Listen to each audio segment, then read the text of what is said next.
Hello guys, welcome again to our chess channel. Today's video is about the queen. Before the lesson, let's solve the puzzle I gave in my previous video. If you have missed it already, check the description below.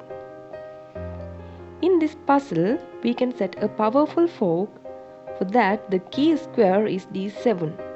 But that square is protected by the black's light squared bishop on e8 and the queen on c8. And also from this position it will be difficult to see the fork setup. So let's solve the puzzle together. The move of white is removing one of the defenders of the d8 square. Bishop takes bishop on e8. Then black will recapture it with the knight on g7. Then next move for white is bishop takes bishop on f8.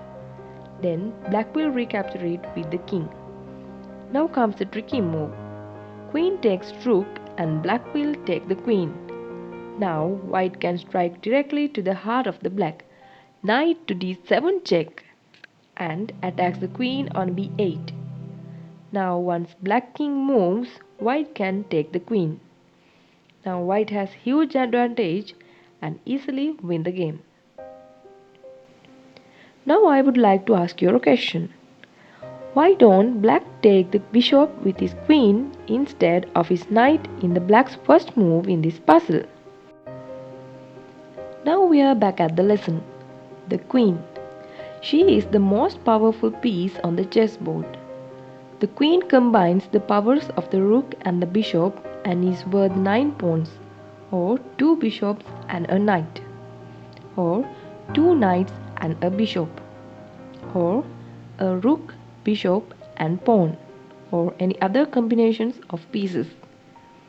Of course, these valuations vary with the position and we have to learn how to make the judgments. So, as I mentioned, the queen combines the powers of the rook and the bishop.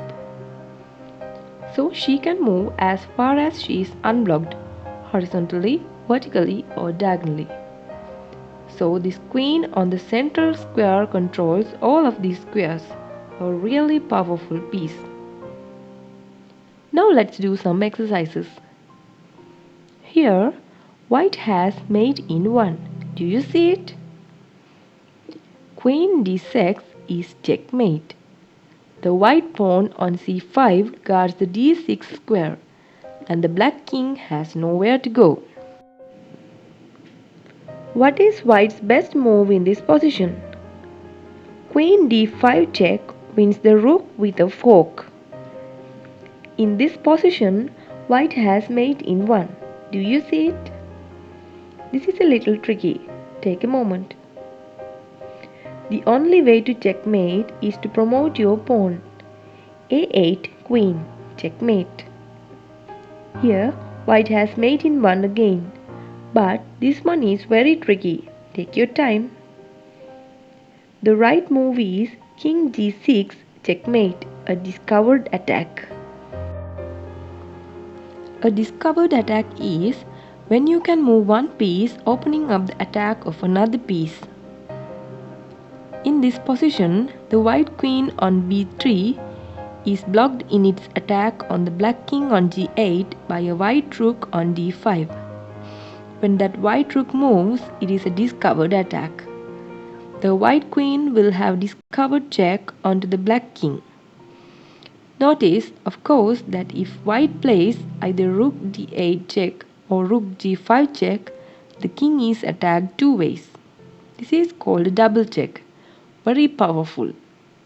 In my next videos, when we build your tactical knowledge, we will spend more time with discoveries. For now, I just want you to be familiar with the term. What is white's best move? Find the best discovery. Rook d5 check wins the black queen. The white rook moves out of the way, opening up an attack of the white queen on a1 onto the black king on g7 and attacks the black queen. Notice that rook takes b4, another option would have been a mistake. It also attacks the black queen and checks, but here black can block. Queen e5 protected by the pawn on d6. Black gets out of the check and gets the queen out of the way. Now I hope you have a good understanding of queen. Now let's move to our today's puzzle. Find the best move for white and comment it below. In our next video, let's discuss about the knight. Subscribe our YouTube channel and like our Facebook page. Thank you.